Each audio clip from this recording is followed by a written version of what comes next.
ሰላም ጋይስ እንዴት ናችሁ? ዛሬ የመጣሁት የተሰማኝን ነገር ለአመታቶች የደበቅኩትን ሚስጥር ለነገራችሁ ነው የመጣሁት።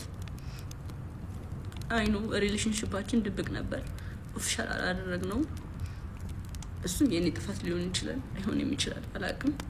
ሜቢ አሁን ማወራላችሁ ብዙ ወሬ ስላለ ነው።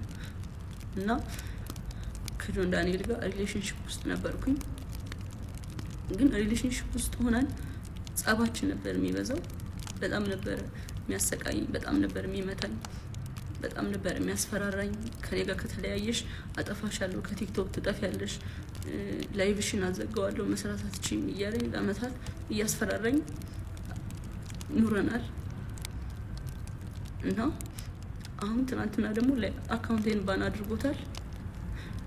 ብዙ ጊዜ ስንጣላ የመታኝ አሉ ቁስሎችን ስክሪንሾት አስቀምጥላችኋለሁ እዚህ ጋር። እና አሁን የመጣሁት እንድታስጠነቅቁልኝ ነው። እኔ ምንም አልፈልግም፣ ድራማ አልፈልግም። እኔ ማስተዳድረው ቤተሰብ አለኝ። እኔን የሚጠብቁ ከኔ የሚጠብቁ ቤተሰቦች አሉኝ። ለነሱ ነው የምኖረው። እና እንዲያልፍልኝ ለእናንተ መናገር ፈልጋለሁ። እና አመሰግናለሁ። አካውንቴ ባን ሆኗል። ከዚህ በፊት ዋርኒንግም ኑሮ ታያቅም ታውቃላችሁ። አሁን ትናንትና ማታ 9 ሰዓት ላይ ነው የተዘጋው። ምንም ማድረግ አይደለም። እና ከአመታት በፊትም ላይቬን ሁሌ ነበር የሚያዘጋብኝ። ይሄ ማስረዳለ ቲክቶክ ላይ ብዙ የሚያውቁኝ ሰዎች አሉ፣ እነሱም ያውቃሉ። ሁሌ ላይቬን ያዘጋው ነበር። ሁሌ ነበር የምማጸነው፣ ለምንድን ነው ላይቬን የምታዘጋው እያልኩት።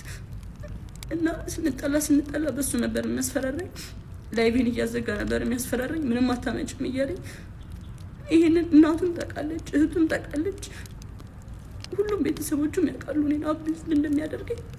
እና አሁን የመጣሁት በቃ እንዲጠነቀቅልኝ፣ እንዲያርፍልኝ፣ እንድታሳርፉልኝ ነው። አመሰግናለሁ።